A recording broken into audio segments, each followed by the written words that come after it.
Breaking news AP ఐఎన్పీఆర్ మాజీ commissioner Vijay Kumar రెడ్డికి మరోసారి ఏసీబీ నోటీసులు ఇచ్చింది.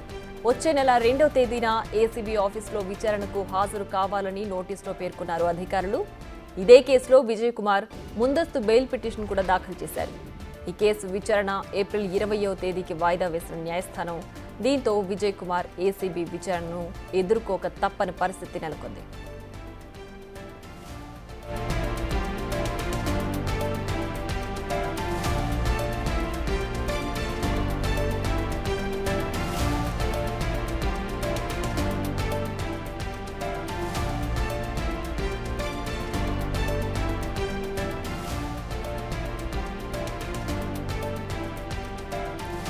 ఇదే అంశానికి సంబంధించి మరింత సమాచారం మా ప్రతినిధి శివ అందిస్తారు. శివ, చెప్పండి. అయితే విజయ్ కుమార్ విచారణను ఖచ్చితంగా ఎదుర్కోవాల్సిందేనా? ఆయన దీనికి సంబంధించి ఎలాంటి ప్రణాళిక చేసే అవకాశం ఉంది, ఎలాంటి చర్యలు తీసుకోబోయే అవకాశం ఉంది?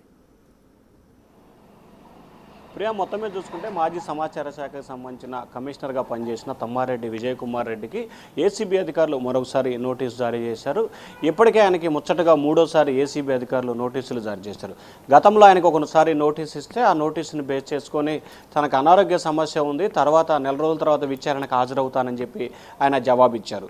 ఆ తర్వాత ఈ నెల మొదటి వారంలో మరొక నోటీసుని ఏసీబీ అధికారులు ఆయనకి ఇవ్వడం జరిగింది. అప్పుడు కూడా తాను ప్రస్తుతం కొంత బిజీగా ఉన్నాను, ఏప్రిల్ వారంలో విచారణ వస్తాను, వీలు చూసుకొని విచారణకు వస్తానని చెప్పి ఏసీబీ అధికారులకు టెక్స్ట్ మెసేజ్ పెట్టిన పరిస్థితి కనిపించింది. మరొక వైపు ఈ తతంగం అంతా కొనసాగుతున్న నేపథ్యంలో ఏపీ హైకోర్టులో ఆయన ఒక ముందస్తు బెయిల్ పిటిషన్ని దాఖలు చేశారు. ఆ బెయిల్ పిటిషన్ని కూడా ఏప్రిల్ 18వ తేదీకి హైకోర్టు వాయిదా వేసిన పరిస్థితి కనిపించింది. ప్రస్తుతం ఆ కేసుకు సంబంధించి కోర్టు కూడా అంటే అరెస్ట్ చేయాలని కానీ చేయొద్దు కానీ కూడా ఏమీ చెప్పలేదు, కానీ విచారణ చేసుకోవచ్చు, అవసరమైతే అరెస్ట్ చేసుకునే పరిస్థితి కూడా కనిపిస్తుంది. కానీ దానిపై ఎటువంటి స్టే కూడా ఇచ్చిన పరిస్థితి కనిపించలేదు, కేవలం విచారణ దశలోనే ఉంది అది. మరొక వైపు తాజాగా గుంటూరుకు సంబంధించిన ఏసీబీ అధికారులు ఈ నెల 2 రోజుల క్రితం కూడా మరొక నోటీసుని తమ్మారెడ్డి విజయ్ కుమార్ రెడ్డికి ఇవ్వడం జరిగింది. వచ్చే నెల 2వ తేదీన ఉదయం 10:30కి గుంటూరు కన్నావారి తోటలో ఉన్న ఏసీబీ కార్యాలయానికి విచారణకు హాజరు కావాలని చెప్పి ఆ నోటీసులో పేర్కొనడం జరిగింది. ఆయన వైసీపీ సర్కార్ హయాంలో అప్పటి అధికార పార్టీకి సంబంధించిన ఛానల్స్కి, పేపర్లకి, సోషల్ మీడియాకి సంబంధించి దాదాపుగా 400 కోట్ల రూపాయల పైగా ఇష్టానుసారంగా ప్రభుత్వ ప్రకటనలు ఇచ్చి దానికి సంబంధించి కూడా కమిషన్ రూపంలో కావచ్చు, మిగిలిన విషయాలకు సంబంధించి కూడా ఆయన దుర్యోగం అంటే ప్రభుత్వ నిధులను దుర్వినియోగం చేశారని చెప్పి కూడా ఆరోపణలు వచ్చాయి. తద్వారా ఆయన కూడా వ్యక్తిగతంగా లబ్ధి పొందారని చెప్పి కూడా ఆయనపై ఆరోపణలు రావడం జరిగింది. వెంటనే కూటమి ప్రభుత్వం అధికారంలో రాగానే దీనిపై విజిలెన్స్ అండ్ మానిటరింగ్ కమిటీకి విచారణకు ఆదేశించింది. విజిలెన్స్ విచారణకు సంబంధించి కూడా దీంట్లో భారీ స్థాయిలో అక్రమాలు జరిగాయని చెప్పి కూడా విజిలెన్స్ ప్రాథమిక నివేదిక ఇచ్చింది. విజిలెన్స్ ఇచ్చిన నివేదికను బేస్ చేసుకొని కూడా ప్రభుత్వం ఈ కేసును ఏసీబీకి బదలాయిస్తూ నిర్ణయం తీసుకుంది. ఆయన వచ్చే నెల 2వ తేదీన ఖచ్చితంగా విచారణ కావాల్సిన పరిస్థితే కనిపిస్తూ ఉంది. మరొక వైపు హైకోర్టులో ఆయన ముందస్తు బెయిల్ పిటిషన్ దాఖలు చేశారు కాబట్టి అది కూడా మరొక 3 వారాల గడువు ఉన్న నేపథ్యంలో ఆయన విచారణకు హాజరవుతాడా లేదా అనేది కూడా ఇప్పుడు ఉత్కంఠ కొనసాగుతూ ఉంది. కానీ ఏసీబీ అధికారులు మాత్రం ఈసారి విచారణకు హాజరు కాబోతే ఖచ్చితంగా అరెస్ట్ చేస్తామని చెప్పి కూడా వారైతే కొంత లీకులు ఇస్తున్న పరిస్థితి కనిపిస్తూ ఉంది. ప్రియా, రైట్ శివ, అయితే ఇప్పటికే 3 సార్లు ఏసీబీ అధికారులు నోటీసులు ఇచ్చారని చెప్తున్నారు. మరి అసలు ప్రధానంగా విజయ్ కుమార్ పైన ఎలాంటి ఆరోపణలు ఉన్నాయి? అంటే ప్రధానంగా గత ప్రభుత్వ హయాంలో అప్పుడు అధికార పార్టీకి సంబంధించిన ఛానల్స్కి, పేపర్లకి, అలాగే అధికార పార్టీ అప్పుడు వైఎస్ఆర్సీపీకి సంబంధించిన అనుకూల పత్రికలకి ఇష్టానుసారంగా యాడ్స్ ఇచ్చారు.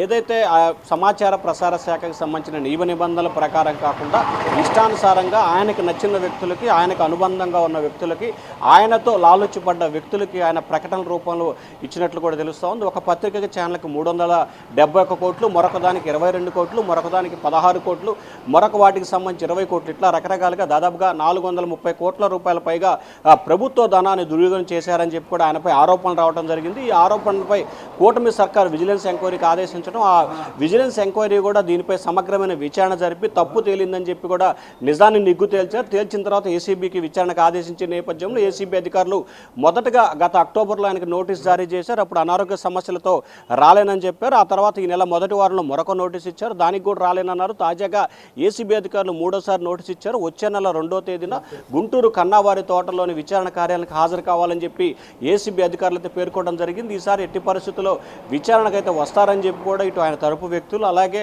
ప్రధానంగా చూసుకుంటే ఏసీబీ అధికారులు అయితే చెప్తా ఉన్నారు. ప్రియా, రైట్ శివ, అయితే ఇప్పటికే 3 సార్లు నోటీసులు ఇచ్చిన నేపథ్యంలో ఈసారి ఒకవేళ విచారణకి విజయ్ కుమార్ హాజరు కాకపోతే కనుక ఎలాంటి చర్యలు ఉండే అవకాశం ఉంది? విజయ్ కుమార్ ఇంకేం చేసే అవకాశం ఉంది? అంటే ఖచ్చితంగా అంటే విజయ్ కుమార్ దీంట్లో చేయడానికి ఆల్టర్నేట్ ఏం కనిపించట్లేదు. ఖచ్చితంగా విజయ్ కుమార్ రెడ్డి విచారణకు హాజరు కావాల్సిన పరిస్థితి అయితే మాత్రం ఖచ్చితంగా కనిపిస్తున్న పరిస్థితి కనిపిస్తూ ఉంది. ఒకవేళ కనుక వచ్చే నెల 2వ తేదీన ఆయన విచారణ కనుక హాజరు కాకపోతే ఖచ్చితంగా 3-4 తేదీల్లో కూడా అతన్ని ఖచ్చితంగా అరెస్ట్ చేసే అవకాశాలు అయితే కనిపిస్తున్నాయి. ఎందుకంటే ఇప్పటికే ఆయన గతంలో ఇచ్చిన నోటీసులు కానీ అంతకుముందు ఇచ్చిన నోటీసుల్లో విచారణకు హాజరు కాకపోతే అరెస్ట్ చేస్తామని చెప్పి కూడా దాంట్లో మెన్షన్ చేసిన పరిస్థితి కూడా స్పెసిఫిక్గా కనిపిస్తూ ఉంది. సో ఈ నేపథ్యంలో ఖచ్చితంగా విజయ్ కుమార్ రెడ్డి రేపు 2వ తారీఖు విచారణకు వస్తారని చెప్పి కూడా అధికారులు అయితే అంచనా వేస్తున్నారు. ఒకవేళ రాని పక్షంలో ఖచ్చితంగా ఆ తర్వాత తేదీలో 3-4 తేదీలో ఆయన ఖచ్చితంగా అరెస్ట్ చేసే అవకాశాలు కనిపిస్తాయి. ఎందుకంటే న్యాయస్థానం ఆయన బెయిల్ పిటిషన్ వేసినప్పటికీ అది విచారణ దశలో ఉంది కాబట్టి దానిపై స్టే ఇవ్వటం కానీ లేకపోతే అరెస్ట్ చేయొద్దని ఆదేశాలు ఇవ్వటం కానీ లేదా ముందస్తు ఇవ్వలేదు కాబట్టి ఖచ్చితంగా వచ్చే నెల 18వ తేదీలోపు ఆయన అరెస్ట్ చేసుకునే అవకాశాలు కనిపిస్తున్నాయి. ఒకవేళ 18వ తేదీ కనుక హైకోర్టు ఆయనకి బెయిల్ ఇచ్చినా లేకపోతే బెయిల్ ఇవ్వకపోతే ఖచ్చితంగా ఆయన విచారణ ఎదుర్కొని రిమాండ్కి వెళ్లాల్సిన పరిస్థితి కూడా చాలా ఎక్కువగా కనిపిస్తూ ఉన్నాయి. ప్రియా. రైట్ శివ, అయితే ఇప్పుడు విజయ్ కుమార్ ప్రజెంట్ ప్రభుత్వ ధనాన్ని దుర్వినియోగం చేశారనేదే ప్రధాన ఆరోపణగా ఇప్పుడు నోటీసులు పంపించారా? ఇంకేదైనా ఆరోపణలు ఉన్నాయా? అంటే ప్రధానంగా విజయ్ కుమార్ రెడ్డికి సంబంధించి ప్రభుత్వ ధనాన్ని దాదాపుగా 430 కోట్ల రూపాయల ప్రభుత్వ ధనాన్ని దుర్వినియోగం చేశాడు. అది కూడా ఆయన అనుమయులకి ఆయన ఇష్టానుసారంగా ఇచ్చారు. సాధారణంగా చూసుకుంటే కనుక ఏదైతే ఐఎన్డిపిఆర్కి సంబంధించి అంటే సమాచార ప్రసారానికి సంబంధించి ప్రభుత్వం తరపున అన్ని ఛానల్స్కి అన్ని పేపర్స్కి కూడా ఒక కార్డు ఉంటుంది. కార్డు అంటే అందులో రిజిస్ట్రేషన్ చేసుకొని ప్రభుత్వం అనుమతి పొందిన ఛానల్స్కి కానీ పేపర్లకు కానీ యాడ్స్ ఇస్తారు. సో ఈ యాడ్స్ ఇచ్చే క్రమానికి సంబంధించి కూడా టీవీ ఛానల్స్ అయితే అందరికి ఇస్తారు. అంటే ఆ కార్డు ఉంటే కనుక అదే పేపర్లకు సంబంధించి కూడా సర్క్యులేషన్ బేస్ చేసుకొని యాడ్స్ ఇస్తారు. కానీ విజయ్ కుమార్ రెడ్డి టీవీలని పేపర్లు ఆ రకంగా పట్టించుకోకుండా సర్క్యులేషన్ని కానీ లేకపోతే ఆల్ఫాబెట్ గారు ఎట్లా కూడా పట్టించుకోకుండా ఆయనకి నచ్చిన పేపర్కి నచ్చిన ఛానల్స్కి మాత్రమే అలాగే వాళ్ళకి నచ్చిన యూట్యూబ్ ఛానల్స్కి సంబంధించి కూడా అంటే సోషల్ మీడియాకి సంబంధించిన ఛానల్స్కి సైతం కూడా ఆయన ఇష్టానుసారంగా యాడ్స్ ఇచ్చి ప్రభుత్వ ధనాన్ని దుర్వినియోగం చేశారు. ప్రధానంగా ఒక పార్టీకి సంబంధించిన ఛానల్కి ఒక పార్టీకి సంబంధించిన సోషల్ మీడియా విభాగానికి 100 కోట్ల రూపాయల ప్రభుత్వ ధనాన్ని కేటాయించారనేది ప్రధానమైన ఆరోపణ కనిపిస్తూ ఉంది. సో ఈ నేపథ్యంలో దీనికి సంబంధించి ఆయనపై కేసు నమోదు జరిగింది కాబట్టి విచారణ అయితే కొనసాగుతోంది. ఖచ్చితంగా ఆయన అయితే విచారణకు రావాల్సిన పరిస్థితి ఏర్పడతా ఉంది. మరి చూడాలి 2వ తేదీన ఆయన విచారణకు వస్తాడా లేదా అనే ఉత్కంఠ అయితే ఒకవైపు అధికారులు ఇటువైపు విజయ్ కుమార్ రెడ్డికి సంబంధించి అయితే కొనసాగుతా ఉంది. కానీ మనకు అందుతున్న సమాచారం అయితే 2వ తేదీన విచారణకు వచ్చే అవకాశాలు అయితే కొంత ఎక్కువగానే కనిపిస్తూ ఉన్నాయి. Priya. Right Shiva, thanks for the